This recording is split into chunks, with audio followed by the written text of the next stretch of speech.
राज्यस्तरावरती आमच्या तीनही प्रमुख नेत्यांनी पत्रकार परिषद घेऊन अत्यंत स्पष्टपणानं सांगितलेलं आहे की महानगरपालिकांच्या निवडणुका या प्रमुख महानगरपालिकांच्या मध्ये तर महायुती म्हणूनच आम्ही लढणार आहोत। इतरही ठिकाणी स्थानिक परिस्थिती लक्षात घेऊन स्थानिक समिती नेमून चर्चा केली जाणार आहे आणि आम्हीही शिवसेनेचे सर्व पदाधिकारी हे महायुती म्हणूनच आम्ही निवडणुकांना सामोरं जाऊ अशा पद्धतीची आमची अत्यंत सकारात्मक भावना आहे।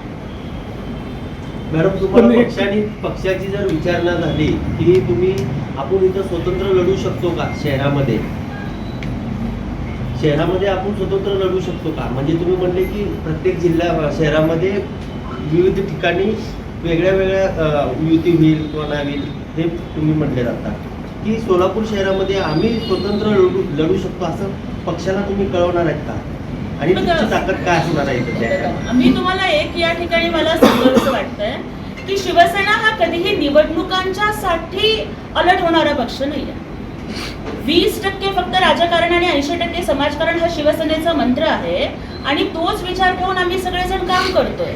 त्यामुळे केवळ महापालिकाच्या निवडणुकांच्या साठीच नाहीये तर सतत शिवसैनिक हे लढाईसाठी सज्जच असतात आणि जर प्रसंग जर आलाच तर अत्यंत पूर्ण तयारीनं सोलापूर महानगरपालिकेच्याही प्रत्येक जागेवरती अत्यंत ताकदीने आम्ही उभे राहू। पण आमच्या वरिष्ठ नेत्यांनी जे सांगितलेलं आहे की महायुतीला प्राधान्य राहील त्या पद्धतीनं आम्ही त्या म्हणजे नेमकं काय असणार आहे की महायुतीमधून एकनाथ शिंदे यांचं असं म्हणणं आहे की महायुतीमधून आम्ही निवडून लढणार आहोत। आपण म्हणतो की आता स्थानिक किंवा आपण त्या पद्धतीनं म्हणत नाही।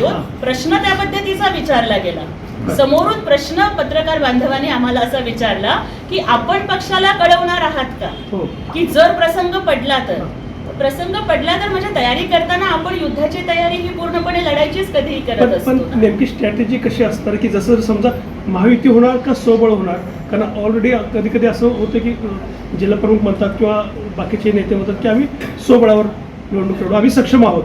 तर त्या संदर्भात आमचे जिल्हा प्रमुखच बोलतील। आता सर्व पत्रकार बांधवांचं पहिल्यांदा स्वागत करतो।